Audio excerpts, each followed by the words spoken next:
Hey everyone, and welcome back to the FRQ of the day.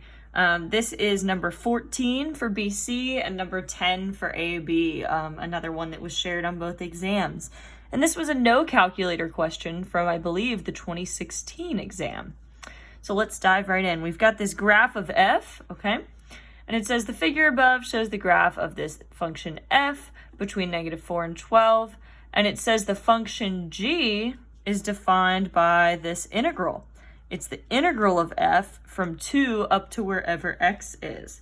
So the first thing I would do for a question like this, we in general are more used to working with derivative graphs than integral graphs. We've done a lot of things in class where we've got the graph of like f prime or g prime or something. It can be a little more confusing working with a graph where, okay, it's the integral. So one big recommendation that I have for you is before you start, turn it into a derivative problem. And you're like, well, how do I do that? I can't just change the problem. Well, check this out. If g is the integral, I'm going to take the derivative of both sides of my equation. So I'm going to end up with g prime of x on the left. Derivative of g is g prime. If I take the derivative of the integral of f, derivative and integral are inverses. So those undo each other, and I'm just going to be left with f of x. So just like that, I've changed this into a derivative problem. These mean the same thing. I just took the derivative of both sides. But what this allows me to do now is my graph of f, I know is the same as g prime. So I'm actually going to label this g prime. I'm going to make it really clear that this is g prime because that is going to help me out in a lot of these questions. All right, so now that I've done that, let's dive right in. Question A here says, does g have a relative minimum, a relative max, or neither at x equals 10 and justify? So, I'll get my other paper here. I'm going to look at what the graph is doing at x equals 10. Remember, this is the graph of g prime. So, a relative min would be when g prime changes from negative to positive. A relative max occurs when g prime changes from positive to negative. Neither would be if there's like not a sign change. So if I look at 10 here, looks like my graph of g prime is negative because it's below the x-axis, and then it's still negative after 10.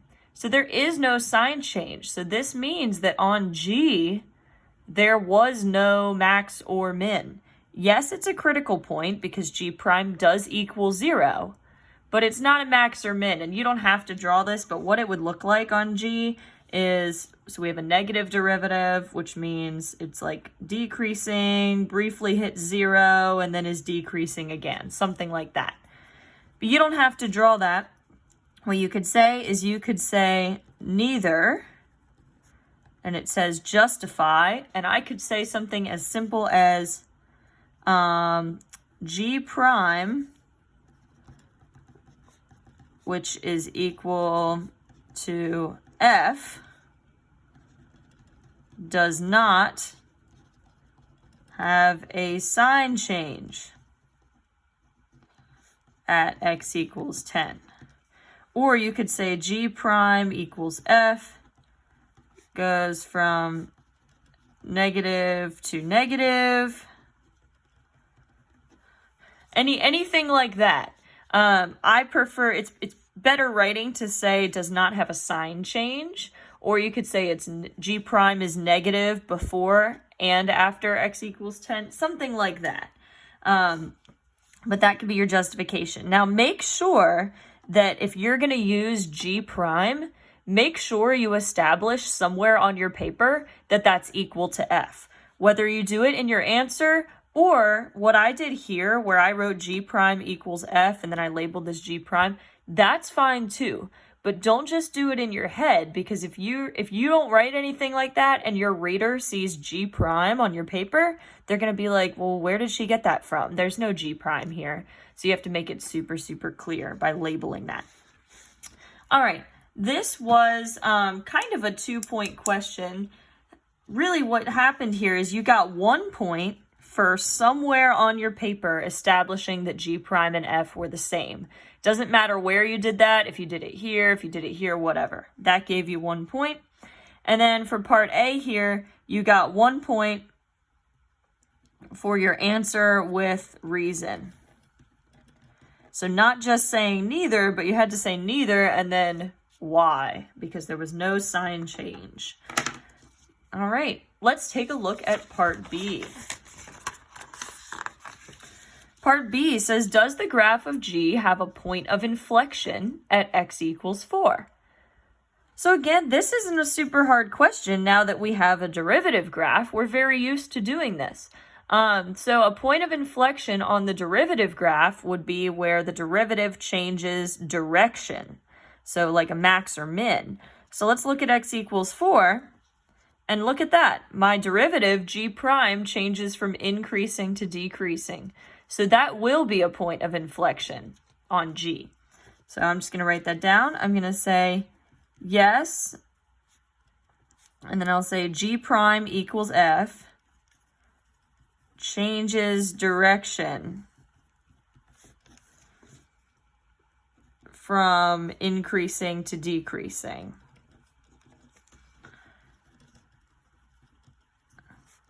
At x equals 4. You could say G prime changes from increasing to decreasing. You could say G prime has a relative maximum. Any of that is fine. This was a 1-point question. Answer with reason. Again, if you just say yes and you don't say why, that's 0 points. So make sure you justify. Let's look at part C. So just adjust my paper here. All right. Part C says find the absolute min and the absolute max value of G on this interval and justify. So how we find an absolute min or max typically, they have to occur at a critical point or an end point. Right? Whether you have a graph or an equation, this is always true. It's got to be a critical point or an end point. And then what we do is we test all of those points and we would see which one has the highest value on G. So I like to do this as like a little table. So I'm going to say my x values and then my G of x.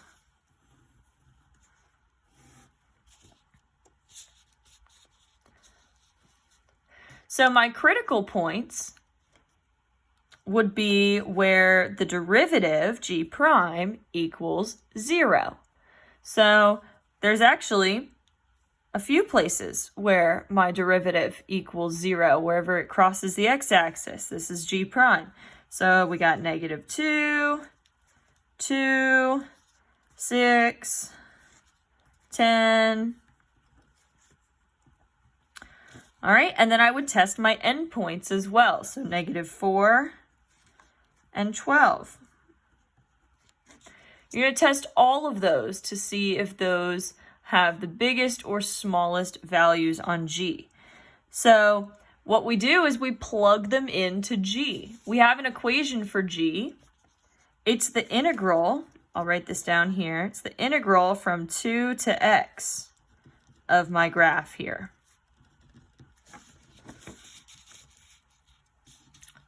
So to find these values, I'm going to actually have to solve some integrals here. So like for the -2, I'm plugging in -2 for x. So 2 to -2 of f. What you'll notice, these bounds are in the wrong order. We need the lower number on the bottom. So we're going to flip it and we're going to make the whole thing negative. Like so.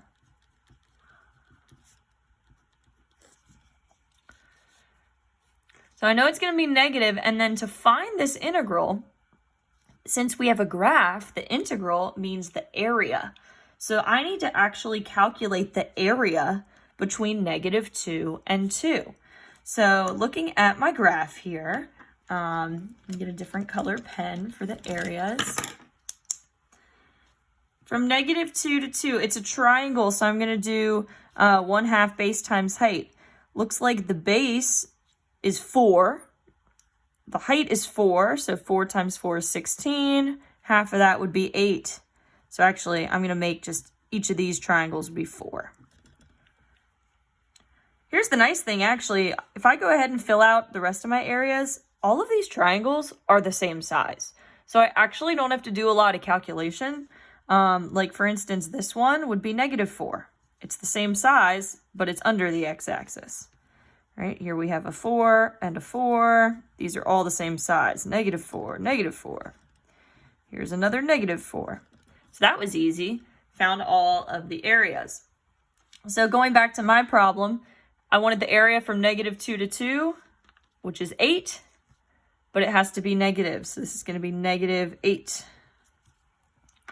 And then you're going to continue like that to find the rest of these values. And now that you've found the areas, it's going to be pretty easy. So like at 2, we're going to have the integral from 2 up to x. So from 2 to 2. Hey, wait a minute. If it's the same bounds, there's no area there, so that's going to be 0. All right, now I've got 6. So the integral from 2 up to 6 of f of t.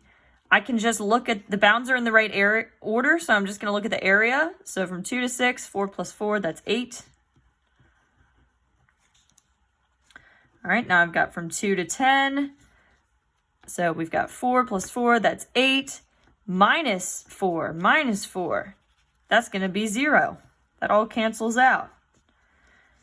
All right, now I've got my endpoints, so -4. So I'm going to plug in -4 for x, 2 to -4. Uh-oh, the bounds are in the wrong order. So flip them and make the whole integral negative. So from negative, the integral -4 up to 2. And the area from -4 to 2 is -4 plus 4, so that's 0, plus 4. So now we're at 4, but we need to make the whole thing negative. So it's going to be -4. And then finally, we've got to 12. So from 2 to 12, let's see. These parts cancel out, and then I've got a -4 left over. So this will be -4. So that was a lot of area calculating, but the good news is we're pretty much done with this question. We needed the min and the max. So I'm literally just going to look for the lowest number and the highest number. So it looks like my lowest number here is -8. So I'm going to say the absolute minimum value of G is -8, and it occurs at x equals -2. You always want to write it in a sentence for your final answer. And then my maximum, I'm looking for the highest number, which is 8. So I'll say the absolute maximum value of G is 8, and it occurs at x equals 6. Great. So we have answered this question. Now, absolute max min questions, yes, they take a bit of time, but they're also worth lots of points on pretty much every AP exam. This was a 4-point question, which is awesome. Tons of partial credit. So your first point you got for considering that -2 and 6 were even candidates. So basically, did you look at the critical points? So they actually only cared about these two because they were the only two that ended up being relevant. But if you got those points and you were trying those out, give yourself a point. You got a second point for testing the endpoints. So did you remember that the endpoints were options here? There's your second point. And then you got 2 points for answers with justification. So these final answers here, you got 2 points. So my guess is, I don't have the grading breakdown exactly, but my guess is if you got just one of them, you probably got 1 point. Or if you were like doing correct steps to find the areas, you might have gotten partial point there. But for plugging them back in and then selecting the lowest and highest values. All right, we're almost finished. We're going to take a look at part D, last piece here. It says, on this interval, find all intervals for which g of x is less than or equal to 0. Okay, so where g of x is negative, basically. So now g of x is this integral, okay? So we're looking for all the places where the integral is negative, or the area. I'll write that down. G of x less than or equal to 0. Here's the really nice thing about this question, is that we've actually already done a lot of the work for it. Because if you look back at this table we did in part C, we found like a bunch of values of g of x. So I can kind of just look at them and say, where is that less than or equal to 0? So looking at, and I can even label my graph with them if I wanted to make it extra clear. So at -4, my value of g of x was -4. So that's negative. At -2, my value was still a negative number. I didn't test 0, but that's still going to be a negative area because remember, it's the area from 2 up to wherever.